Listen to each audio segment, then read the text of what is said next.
ടെക്കഫയുടെ പുതിയൊരു വീഡിയോയിലേക്ക് ഏവർക്കും സ്വാഗതം. ഇന്ന് ഒരു ട്രബിൾ ഷൂട്ടിംഗ് വീഡിയോ ആണ് ഇതിൽ ഉൾപ്പെടുത്തിയിരിക്കുന്നത്. എൻ്റെ കയ്യിൽ വന്നിട്ടുള്ള ഒരു പാർക്കർ 690 എന്ന് പറയുന്ന സീരീസിലുള്ള ഒരു VFD ഡ്രൈവ് എൻ്റെ ഒരു ട്രബിൾ ഷൂട്ടിംഗ് വീഡിയോ ആണ്. അതിൻ്റെ കംപ്ലയിൻറ്റ് എന്താണെന്ന് വെച്ച് കഴിഞ്ഞാൽ ഫുള്ളി ഓൺ ആവുന്നില്ല എന്നുള്ള ഒരു കംപ്ലയിൻ്റ് ആയിരുന്നു. അപ്പോൾ അഴിച്ച് നമ്മൾ ഡിസ്മാൻഡിൽ ചെയ്ത് നോക്കിയപ്പോഴത്തേനും അതിൻ്റെ പവർ കാർഡ് ഫുള്ള് ബേണായി പോയിട്ടുണ്ടായിരുന്നു. ബ്ലാസ്റ്റായിട്ട് അതിൻ്റെ പവർ സപ്ലൈ ഫുള്ള് പോയിട്ടുണ്ടായിരുന്നു. അപ്പോൾ നമുക്കതിൻ്റെ സർക്യൂട്ട്സ് കാര്യങ്ങളൊന്നും തന്നെ റിക്കവർ ചെയ്യാൻ സാധിച്ചില്ല. അപ്പോൾ അതുകൊണ്ട് തന്നെ SMBSൻ്റെ ആ സ്വിച്ചിങ് ട്രാൻസ്ഫോമർ നിലനിർത്തിക്കൊണ്ട് വേറൊരു അഡീഷണൽ ആയിട്ട് ഒരു ട്രിക്ക് വെച്ചിട്ടൊരു ചെറിയ മൊഡ്യൂൾ വെച്ചിട്ട് നമ്മളതിനെ സ്വിച്ച് എനേബിൾ ചെയ്തെടുപ്പിച്ചു. അത് ആക്ച്വലി അത് ഡിസ്പ്ലേ കാര്യങ്ങളെല്ലാം വർക്ക് ചെയ്യിപ്പിച്ചു, കാർഡുകളെല്ലാം. പക്ഷേ അൺഫോർച്ചുനേറ്റ്ലി അതിൻ്റെ കൺട്രോൾ കാർഡിലും ഇഷ്യൂ ഉണ്ടായിരുന്നതിനാൽ നമുക്കത് കംപ്ലീറ്റ്ലി റിക്കവർ ചെയ്യാൻ സാധിച്ചില്ല. അപ്പോൾ എന്തായാലും ആ ഒരു വീഡിയോയിലോട്ട് നിങ്ങൾക്ക് ഏവർക്കും സ്വാഗതം. ആദ്യമായിട്ട് ഈ വീഡിയോ കാണുന്ന അല്ലെങ്കിൽ ഈ ചാനൽ കാണുന്നവർ തീർച്ചയായിട്ടും ഒന്ന് സബ്സ്ക്രൈബ് ചെയ്ത് ബെൽ ബട്ടൺ ഒന്ന് പ്രസ് ചെയ്താൽ എല്ലാ നോട്ടിഫിക്കേഷൻ നിങ്ങൾക്ക് ലഭിക്കുന്നതായിരിക്കും.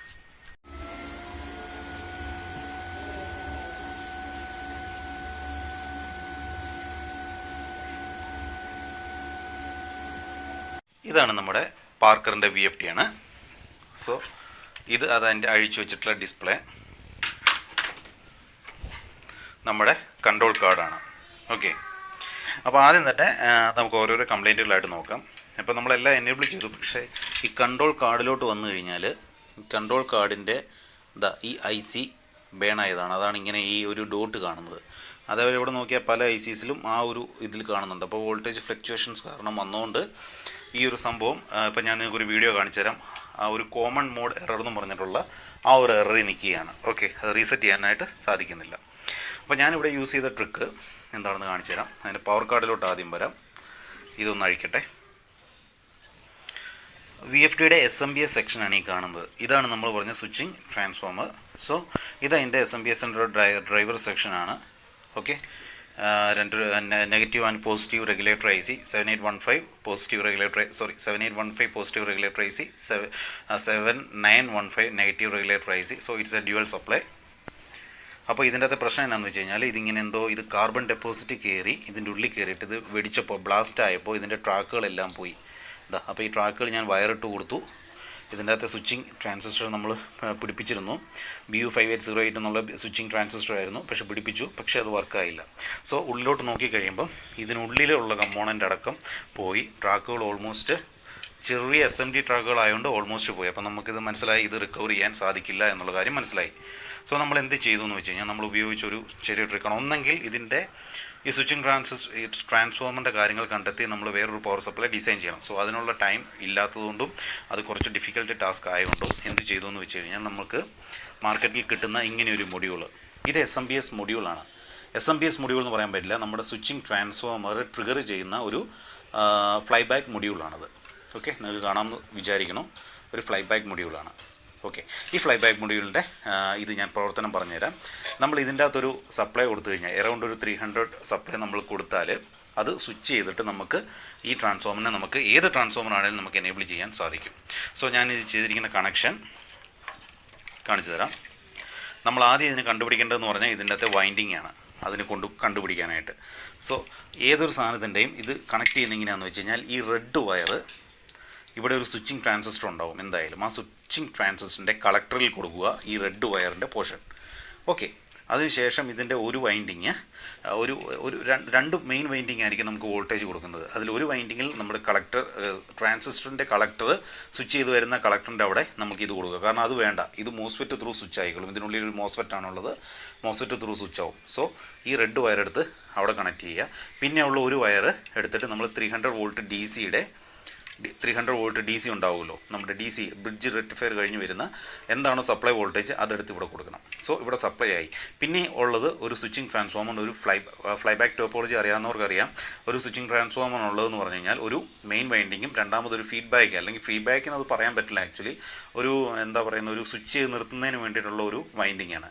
അപ്പോൾ അതാണുള്ളത്. അപ്പോൾ ആ വൈൻഡിങ് ഇവിടെ നമുക്ക് ഒഴിവാക്കാം. ആ വൈൻഡിങ് ഇവിടെ ആവശ്യമില്ല, കാരണം ഇതിനുള്ളിൽ തന്നെ നമുക്ക് ഫീഡ്ബാക്ക് എടുക്കുന്നുണ്ട്. സോ അതിനാണ് ഇവിടെ ബ്ലൂവും യെല്ലോ വയറും നമ്മൾ യൂസ് ചെയ്യുന്നത്.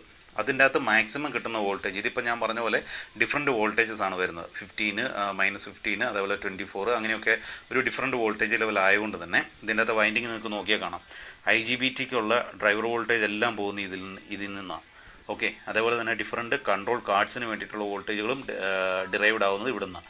സോ ഇവിടെയാണ് മാക്സിമം വോൾട്ടേജ് നമുക്ക് കിട്ടുന്നത്. അത് നമുക്ക് എങ്ങനെ ട്രേസ് ചെയ്യാമെന്ന് വെച്ച് കഴിഞ്ഞാൽ, നമുക്ക് ഒരു പവർ സപ്ലൈ ബേണായി പോയി കഴിഞ്ഞാൽ നമുക്ക് ഏറ്റവും സിമ്പിളായിട്ട് നമുക്ക് അതിലൊരു വേറൊരു പവർ സപ്ലൈ കൊടുത്ത് ചെക്ക് ചെയ്യാൻ പറ്റുന്ന ഒരു മാർഗ്ഗം, അതിന് ഏറ്റവും ആദ്യം നോക്കേണ്ടത് നമുക്ക് ഇതിൻ്റെ അകത്ത് ഔട്ട്പുട്ട് സെക്ഷനിൽ കൊടുത്തിരിക്കുന്ന കപ്പാസിറ്റർ വാല്യൂ. ഈ കപ്പാസിറ്റർ വാല്യൂ നോക്കിക്കഴിഞ്ഞാൽ ഏറ്റവും ഹൈ റേഞ്ച് ഉള്ള ഒരു കപ്പാസിറ്റർ എവിടെയാണെന്ന് നമ്മൾ നോക്കുക. ഇതിൽ കൊടുത്തിരിക്കുന്ന ഒരു 35 വോൾട്ടിൻ്റെ ഒരു കപ്പാസിറ്റർ ഇവിടെ ഈ രണ്ടെണ്ണം കൊടുത്തിട്ടുണ്ട്. സോ ഇതാണ് നമ്മുടെ ഫിൽറ്റർ കപ്പാസിറ്ററായിട്ട് നമുക്ക് കരുതേണ്ടത്. അപ്പോൾ ഇവിടെ 35, ചിലയിടത്ത് 25 ആയിരിക്കും, ചിലയിടത്ത് 16 ആയിരിക്കും, ചിലയിടത്ത് 63 വോൾട്ട് ആയിരിക്കും. അങ്ങനെയൊക്കെയുള്ളൊരു ഫിൽറ്റർ കപ്പാസിറ്റർ കാണും. ആ ഫിൽറ്റർ കപ്പാസിറ്ററിൻ്റെ അവിടെ ഈ പവർ സെക്ഷൻ്റെ കംപ്ലയിൻ്റ് ആണോ എന്ന് അറിയുന്നതിന് വേണ്ടിയിട്ട് ഫിൽറ്റർ കപ്പാസിറ്ററിൻ്റെ അവിടെ നമുക്കൊരു സപ്ലൈ, ഒരു DC സപ്ലൈ, അപ്പോൾ അതിനേക്കാൾ ഒരു 10 വോൾട്ട് കുറച്ചിട്ടുള്ള DC സപ്ലൈ 35 ആണെന്നുണ്ടെങ്കിൽ ഓൾമോസ്റ്റ് ഇവിടെ വരുന്ന വോൾട്ടേജ് ഒരു 24 ആണെന്ന് നമുക്ക് അസ്യൂം ചെയ്യാൻ സാധിക്കും. അപ്പോൾ ഞാൻ ആദ്യം ചെക്ക് ചെയ്തത് 24 കൊടുത്തുകൊണ്ടാണ് ഇത് ചെക്ക് ചെയ്തത്. പിന്നീടാണ് മനസ്സിലായി ഈ സ്വിച്ചിങ് ട്രാൻസ്ഫോമർ ഒറ്റ സപ്ലൈ അല്ല ഡിറൈവ് ചെയ്യുന്നത്, ഒരുപാട് സപ്ലൈ വോൾട്ടേജ് ഡിറൈവ് ചെയ്യുന്നുണ്ട്. 7 വോൾട്ട്, 10 വോൾട്ട്, അങ്ങനെയൊക്കെ പല വോൾട്ടേജ് ഡിറൈവ് ചെയ്യുന്നതുകൊണ്ട് നമുക്ക് ഒറ്റ സിംഗിൾ സപ്ലൈയിൽ ഇത് എനേബിൾ ചെയ്യാൻ സാധിക്കുന്നുണ്ടായിരുന്നില്ല. അങ്ങനെയാണ് നമ്മൾ ഈ മൊഡ്യൂൾ വെച്ചിട്ട് ഈ ട്രാൻസ്ഫോമർ നമ്മൾ സ്വിച്ച് ചെയ്തതും. ഓക്കെ, അപ്പം നമുക്ക് ഈ ഒരു ഫീഡ്ബാക്ക് അറിയണമെങ്കിൽ കൊടുക്കേണ്ടത് ഇതൊരു നെഗറ്റീവ് ടെർമിനലാണ്. കപ്പാസിറ്ററിൻ്റെ നെഗറ്റീവ് കൊടുക്കുക, യെല്ലോ ടെർമിനലിൽ കപ്പാസിറ്ററിൻ്റെ പോസിറ്റീവ് കൊടുക്കുക. അപ്പം ഇത് ഓട്ടോമാറ്റിക്കലി ഇവിടെ നിന്നുണ്ടാകുന്ന സ്വിച്ചിങ് ട്രാൻസ്ഫോമർ ട്രിഗർ ചെയ്ത് വോൾട്ടേജ് ഉണ്ടാവും. ആ ഫീഡ്ബാക്ക് തന്നെ എടുത്തുകൊണ്ട് ഇത് വോൾട്ടേജ് വർക്ക് ചെയ്തോളും. പിന്നെ നമുക്ക് കിട്ടേണ്ട അഡ്ജസ്റ്റബിൾ ആയിട്ട് എത്ര വോൾട്ടേജ് വേണോ അത് ഇവിടെ അഡ്ജസ്റ്റ് ചെയ്യാനായിട്ട് ഈ നോബിൽ അഡ്ജസ്റ്റ് ചെയ്ത് നമുക്ക് 18, 19, 20, 24 അങ്ങനെ എത്രയാണോ വോൾട്ടേജ് വേണ്ടത് നമുക്ക് എടുക്കാൻ സാധിക്കും. സോ നമ്മൾ അങ്ങനെയൊക്കെ എടുത്തു. ഫസ്റ്റ് ഓഫ് ഓൾ നമ്മൾ നമ്മുടെ യൂഷ്വൽ VFD ചെക്ക് ചെയ്യുന്ന പോലെ തന്നെ IGBTs കാര്യങ്ങളൊക്കെ ചെക്ക് ചെയ്തു. IGBT ഡയോഡ് സെക്ഷൻ ചെക്ക് ചെയ്തു. IGBTയുടെ ഗേറ്റും ബാക്കിയുള്ള കാര്യങ്ങളെല്ലാം, ഡ്രെയിനും കാര്യങ്ങളെല്ലാം ചെക്ക് ചെയ്തു. അപ്പം പിന്നീട് നമുക്ക് മനസ്സിലായത് ഈ ഒരു സെക്ഷനായിരുന്നു. ഈ റിലേ ഓൺ ആവണം. ഈ റിലേ ഓൺ ആയെങ്കിൽ മാത്രമേ ഉള്ളൂ നമുക്ക് ബാക്കിയുള്ള ഇതിലോട്ടൊക്കെ സപ്ലൈ എത്തുള്ളൂ. സോ ഈ സ്വിച്ചിങ് ട്രാൻസ്ഫോമർ എനേബിൾ ചെയ്യിപ്പിക്കുക എന്നുള്ളതായിരുന്നു നമ്മുടെ ആദ്യത്തെ ഫംഗ്ഷൻ. നമ്മളത് വർക്കൗട്ട് ചെയ്തു. ആ വീഡിയോ ആണ് നിങ്ങളിപ്പോൾ നേരത്തെ കണ്ടത്. ഓക്കെ, അപ്പോൾ അങ്ങനെ ചെയ്തിട്ടും ഈ സംഭവത്തിന് കൺട്രോൾ കാർഡിൻ്റെ ഇഷ്യൂ കാരണമാണ് ഇത് ഓൺ ആവാത്തത്. പക്ഷേ നിങ്ങൾക്ക് ഇങ്ങനെയുള്ളൊരു സംഭവം വന്നു കഴിഞ്ഞാൽ പവർ സെക്ഷൻ്റെ കംപ്ലയിൻ്റ് ആണെന്നുണ്ടെങ്കിൽ പവർ കാർഡ് ഫുള്ള് റീപ്ലേസ് ചെയ്യുന്നതിന് പകരം നിങ്ങൾക്ക് ഈ ഒരു ടെക്നിക്ക് യൂസ് ചെയ്ത് ജസ്റ്റ് ആദ്യം ഒന്ന് ചെക്ക് ചെയ്യാവുന്നതാണ് വർക്കാവുമോ ഇല്ലയോ എന്നുള്ളത്. മോസ്റ്റ് പ്രോബബ്ലി വർക്കാവാനുള്ള ചാൻസ് ഉണ്ട്. ഏറ്റവും പവർ സപ്ലൈ ഒരു കളിക്കാവുന്ന ഒരു കാര്യമല്ല. പവർ സപ്ലൈയിൽ ഒരുപാട് കാര്യങ്ങൾ ഡിസൈൻ ചെയ്യേണ്ടതായിട്ടുണ്ട്. സ്വിച്ചിങ് ട്രാൻസ്ഫോമറിൻ്റെ പ്രൈമറി, സെക്കൻഡറി, അതിനനുസരിച്ചുള്ള സാധനങ്ങൾ വേണം നമ്മളിവിടെ യൂസ് ചെയ്യാനായിട്ട്. ഓക്കെ, അതല്ല എന്നുണ്ടെങ്കിൽ ഈ വോൾട്ടേജിൻ്റെ ഫ്ലക്ച്വേഷൻസ് കാര്യങ്ങളും വരും. അതേപോലെ തന്നെ ഇവിടെ കൊടുക്കുന്ന സാധനം കൂടുതൽ വോൾട്ടേജ് ഡെലിവറി ചെയ്യുവാണെങ്കിൽ അത് ഒഴിവാക്കാൻ സെൻട്രൽ ഡയോഡ് പ്രൊട്ടക്ഷനും കാര്യങ്ങളും എല്ലാം കൊടുത്തിട്ട് ചെയ്യുവാണെന്നുണ്ടെങ്കിൽ ഏറ്റവും ബെറ്ററാണ്. പവർ സപ്ലൈ പറ്റി ഞാൻ വേറൊരു വീഡിയോ ചെയ്യുമ്പോൾ നിങ്ങൾക്കത് കൂടുതൽ മനസ്സിലാവും. ഇപ്പോൾ ഞാൻ ഉപയോഗിച്ച ഈ ഒരു ട്രിക്ക് നിങ്ങൾക്ക് എക്സ്പ്ലെയിൻ ചെയ്യുന്നതിന് വേണ്ടിയിട്ടാണ് ഞാൻ വന്നത്. തീർച്ചയായിട്ടും ഈ വീഡിയോ ഇഷ്ടപ്പെട്ടെന്ന് കരുതുന്നു. ഇഷ്ടപ്പെട്ടാൽ തീർച്ചയായിട്ടും നിങ്ങൾ മറ്റുള്ളവരിലേക്കും ഷെയർ ചെയ്യുക, സബ്സ്ക്രൈബ് ചെയ്യുക, ലൈക്ക് ചെയ്യുക, കമൻറ്റ് ചെയ്യുക. Thank you.